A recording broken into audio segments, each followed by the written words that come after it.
C'est la 8e rencontre du grand débat pour Emmanuel Macron.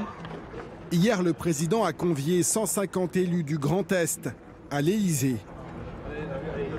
Et lorsque l'un d'entre eux l'interpelle sur ce qu'il nomme le climat d'émeute hebdomadaire, le chef de l'État affiche une fermeté inédite. Et il faut maintenant dire que lorsque on va le samedi dans des manifestations violentes, on est complice du pire. C'est tout. Mais soyez partout où vous êtes aussi clair que cela. Et moi je déplore qu'il n'y a pas toujours eu cette clarté. Une nouvelle petite phrase qui fait réagir la classe politique. Avec ce genre de phrase méprisante et liberticide, je sens qu'il va y avoir encore plus de complices du pire samedi prochain. Sous Macron, celles et ceux qui exercent leur droit fondamental de manifester sont donc complices du pire. Quand les droits des opposants sont ainsi menacés, est-on toujours en démocratie? Le chef de l'État assure faire respecter la Constitution. Nous ne pouvons, de manière raisonnable, pas interdire les manifestations, comme je l'entends parfois.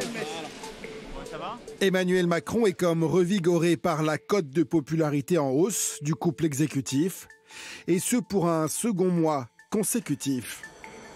Alors qu'un 16e samedi de manifestation se prépare, le président observe les sondages.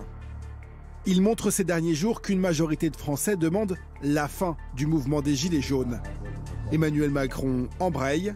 Le temps est venu de revenir à une vie démocratique normale, confie-t-il. Voilà, moi je parle au nom du peuple. Une manière de répondre une nouvelle fois à certains Gilets jaunes qui contestent la légitimité de son élection. On est en démocratie. Moi j'ai été élu par le peuple.